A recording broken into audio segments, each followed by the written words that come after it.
Clear है। और हमेशा एक चीज याद रखना, पहले क्या करोगे, नोट्स, नोट्स के बाद डीपीपी, फिर डीपीपी के कुछ क्वेश्चंस नहीं बनेंगे, फिर क्या मिलेगी आपको, एनसीईआरटी, और जैसे एनसीईआरटी मिलेगी आपको सारे क्वेश्चन बन जाएंगे।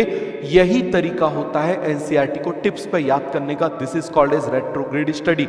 जो इसको फॉलो करता जाएगा, डेफिनेटली याद रखना, एनसीईआरटी का हर एक वर्ड उसको याद हो जाएगा। देखो एक बात बताओ, आप सेटिस्फैक्शन चाहते हो या सिलेक्शन चाहते हो? बताओ, दो चीजें दोनों डिफरेंट हैं, याद रखना। लेक्चर के टाइम में दो चीजें बिल्कुल डिफरेंट है यहां पर। फर्स्ट, आप सेटिस्फैक्शन चाहते हो या सिलेक्शन चाहते हो? केवल मुझे इस बात का जवाब दो। What do you want? Clear है? इसके ऊपर पोलिंग करा लेते हैं। क्लियर है? पहला है satisfaction,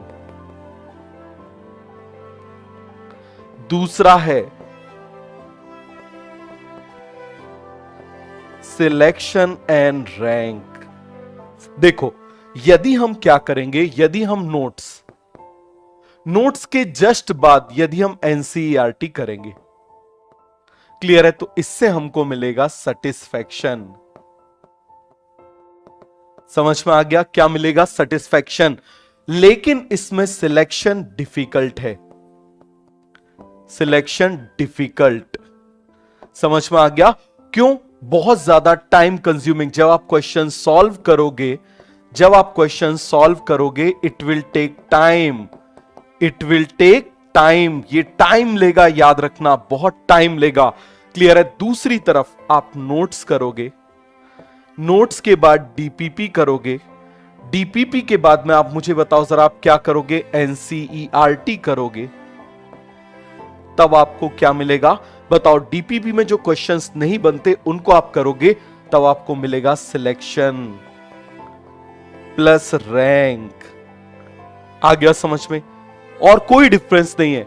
notes, NCERT, then DPP, इसी को बोलते हैं माइंड मैप, आप इसी को बोलते हैं कि गाइडेंस, इसी को बोलते हैं। आप देखो जरा, मुझे क्या दिक्कत है, मुझे तो एनसीईआरटी करानी है, मैं पहले करा दूं एनसीईआरटी तो मेरी मेहनत कम बचेगी। ट्रस्ट मी, एनसीईआरटी की रिकॉर्डिंग में बहुत ताकत लगती है, लेकिन यदि मैं साथ में कराता जाऊं तो बहुत ज्यादा आसान रहता है, बहुत ही आसान रहता है। उससे सेटिस्फेक्शन आपको बहुत मिलेगा, बट सिलेक्शन कंप्रोमाइज हो जाएगा। क्यों? क्योंकि आप भूल जाओगे। समझ में आ गया? ट्रस्ट करना, ये दोनों मेथड बिल्कुल चेक किए हुए हैं।